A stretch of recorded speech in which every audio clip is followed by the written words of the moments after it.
Olá, pessoal, como é que vocês estão? Espero que vocês estejam todos muito bem. E hoje vamos para a nossa aula de redação, né, gente? Vamos, a princípio, né, para o slide, depois para o livro didático. Vamos falar um pouquinho sobre poema, poesia, estrofe, rima, ritmo, né, e por aí vai, certo? Me acompanhem, por favor, galerinha. Vamos nós. Bom, né? Poema, rima, ritmo, estrofe, verso e marcas de oralidade. Tudo que a gente vai falar hoje, ok?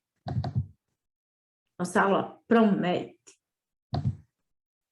Bom, a princípio, né? Nunca é demais revisar a questão da diferença entre poesia e poema, certo? Então vamos. Poesia e suas características também que nós vamos falar. Poesia, ou poema e suas características, desculpe, galera.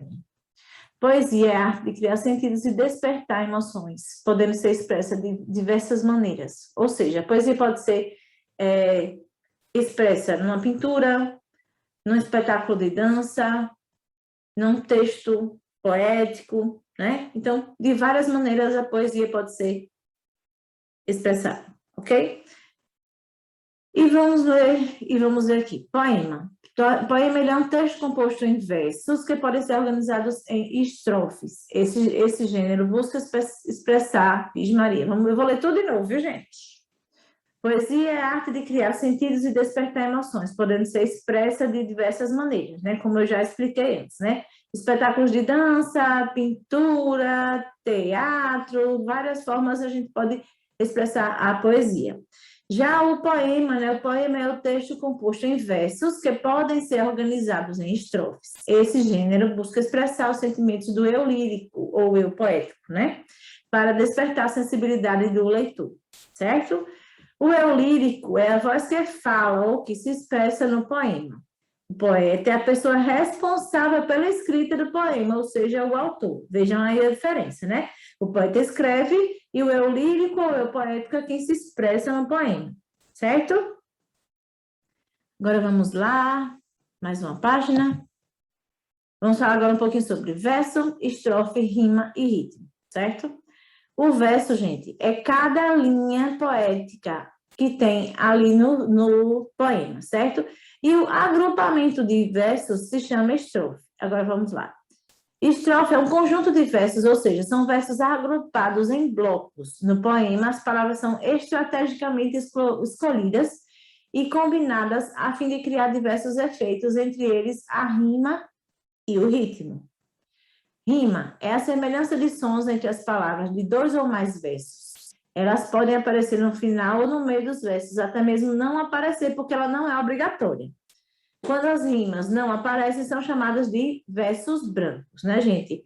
Às vezes nós vemos vários poemas e vemos que não tem rima, mas tem sentimento. Isso daí é que é importante, certo? A rima não é tudo em um poema, e a rima ela pode ser interna ou externa, ou seja, no meio dos versos ou no final dos versos. Ritmo é um recurso sonoro produzido pela repetição da pronúncia mais intensa de certas sílabas de determinadas letras e ou palavras, da rima, da pontuação e também da posição das palavras, conferindo musicalidade ao tema.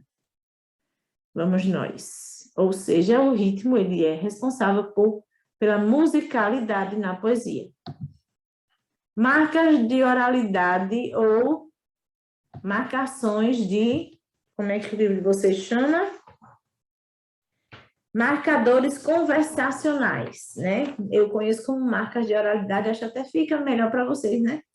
Vamos lá. Marcas de oralidade são bastante afetadas pelos fatores regionais, que são expressões muito comuns para falantes de determinada região e culturas que dependem do grau de escolarização e têm a ver com o conhecimento de mundo. Ao mesmo tempo, essa modalidade é influenciada por causas contextuais. A situação na qual a fala é produzida implica um tipo de linguagem específico. E naturais, fatores como idade e o gênero do falante podem afetar a forma de produzir a oralidade. Ou seja, né, a modalidade ela é influenciada, né, no caso, as marcas de oralidade elas são influenciadas por causas contextuais e causas naturais. Dessa forma, as marcas de oralidade são estão... Eita, meu Deus do céu, vamos, Karine. Dessa forma, as marcas da oralidade estão em abreviações, gírias, expressões menos privilegiadas, prosódias, no caso, né? Entonações ou acentuações da fala e erros de português, concordância verbal, regência nominal, ortografia, pontuação, entre outros. E aqui está, no caso, a nossa atividade de hoje, né? A nossa leitura e a nossa atividade. Vamos para o livro, para a página 82. Depois nós vamos fazer a atividade chamada linguagem do texto, na página 84 e 85. Vamos lá? Me acompanhem, vamos fechar aqui, para que vocês possam me ver melhor. Página 82, lá vamos nós. Texto 3, poema, leia o poema, excursão. O ônibus roncava na subida, e como era difícil o amor de Mariana, de blusa rala e jeans apertado. A viagem nem tinha começado, e eu ali em meio do vozerio cantava batendo nos bancos, e a professora pedia um pouco de silêncio. Pelo amor de Deus, eu vou ficar surda. E a turma batucava, e batucava, e batucava no meu peito, um coração pedindo estrada. E tu? Nem te ligo. Conversavas com Luísa, ajeitando uma rosa branca nos teus cabelos lisos. Oh, Mariana, vê se me vê, pô, estou aqui, louco de você, e me calava, ouvindo o ônibus cheio de amor pela estrada, que diante dele torcia machucada, né? Sérgio Camparella, aqui é o autor desse poeminha aqui chamado Excursão. Na página 84, vamos à linguagem do texto, primeira questão. No poema Excursão, a linguagem empregada pelo autor é mais formal ou menos informal? Ou mais formal ou mais... Eita! No poema Excursão, a linguagem empregada pelo autor é formal, é mais formal ou menos formal? Decidam aí, olhem lá direitinho e vejam, né? Lembre-se que nós estávamos falando aqui sobre o quê? Sobre marcas de oralidade. Marcas de oralidade é uma linguagem... nos traz a linguagem, né, informal, certo? 2. Releia as estrofes a seguir, extraídas dos poemas Essa que eu hei de amar e Excursão, respectivamente. E falou-me de longe, eu passei a teu lado, mas ias tão perdido em teu sonho dourado, meu pobre sonhador, que nem sequer me viste. O outro, né? Conversavas com Luísa, ajeitando uma rosa branca nos teus cabelos lisos. Ô, Mariana, vê se me vê, pô. Estou aqui, louco de você, e me calava. Qual das duas estrofes reproduz o discurso direto, né, gente? Lembre-se disso. Qual das duas é que reproduz o discurso direto? Quando a gente diz discurso direto, é o que, gente? Alguém sabe me dizer, galera? O próprio personagem falando, certo? Vejam aí. B. Que características desse tipo de discurso a estrofe apresenta para justificar a resposta anterior? Vejam aí, viu qual é a característica? Que, de certa forma, né, eu acabei de falar, né? Mas vejam também aí a questão dos verbos de alocução, certo? Identifique-os, que aí tem muito a ver com isso, a questão da identificação do discurso direto.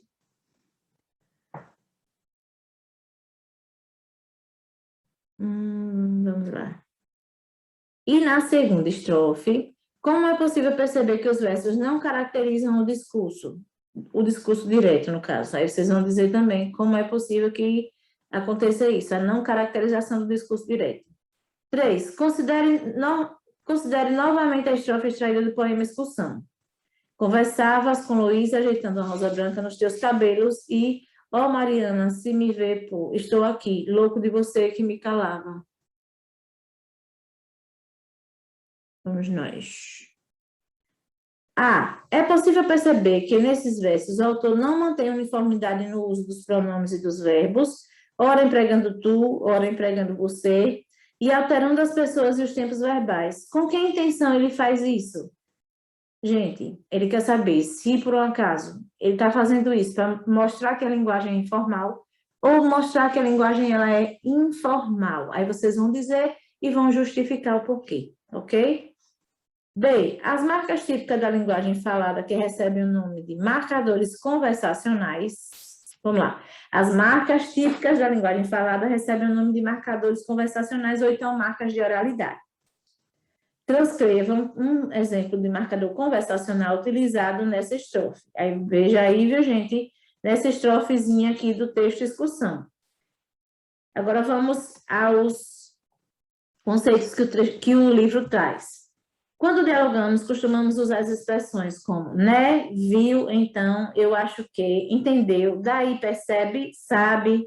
Essas marcas típicas de conversação são chamadas marcadores conversacionais e ajudam a construir o texto falado, estabelecendo a ligação entre palavras e as ideias que nele aparecem.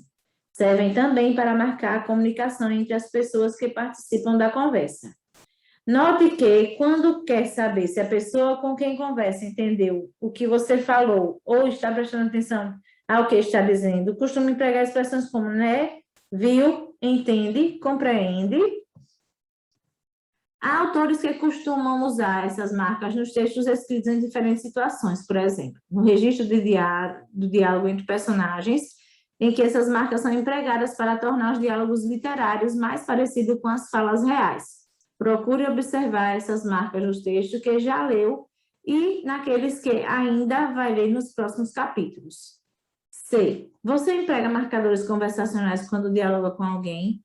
Se sim, em quais situações de comunicação os emprega com mais frequência? Aí você vai dizer aqui sim e se sim ou se não e vai justificar, ok? Como já vimos, poesia é tudo aquilo que evoca o sentimento do belo e é comovente. Portanto, a poesia está presente não só nos poemas, mas em pinturas, fotografias e na própria vida. Chamamos poema o texto poético escrito em versos. Cada linha do poema corresponde a um verso. E ao conjunto de versos damos o nome de estrofe. Os poemas podem ou não ter rimas. O autor do poema é chamado de poeta. E a voz que fala no poema é chamada de o poético, que é uma criação do autor. Ao escrever poemas, o poeta procura utilizar palavras e expressões de modo original e surpreendente. Em geral, emprega a língua figurada, o que pode gerar diferentes interpretações daquilo que os poemas expressam. A forma, a sonoridade e o ritmo são recursos explorados pelos poetas na construção de sentidos. A intenção de um poema pode ser de emocionar o leitor, propor uma reflexão ou apresentar os sentimentos, as ideias, as emoções dos poetas diante da situação da vida.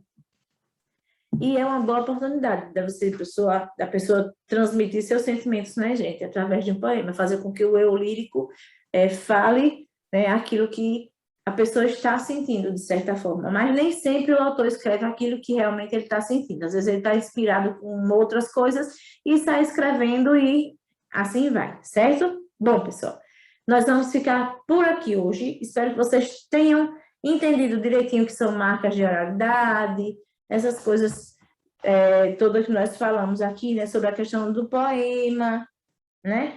Estrofe, que o conjunto de versos, que é a linha poética, né? Rima, ritmo, que o ritmo é quem dá musicalidade, a rima ela pode ser externa ou interna, ou seja, ela pode vir fora ou dentro do verso, certo?